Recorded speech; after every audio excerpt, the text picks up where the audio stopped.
the theme of the workshop is all about liver cancer and liver disease. So it's my mission to try and make art about that communicates to the general public, but it's also very much my mission to represent the patient experience.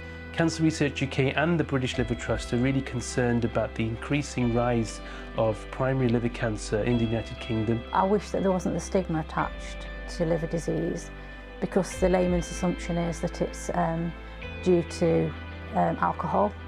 I guess where perhaps art goes beyond science is the ability to capture some of the emotions that are involved in a way that science can be quite, or perceived at least, as being quite cold and clinical, whereas art can bring out the emotional side of that. And in something like this, it's completely different. You don't have to ask how you're feeling. It's a great experience, and it's nice to be able to sort of just let your thoughts and flow onto the paper.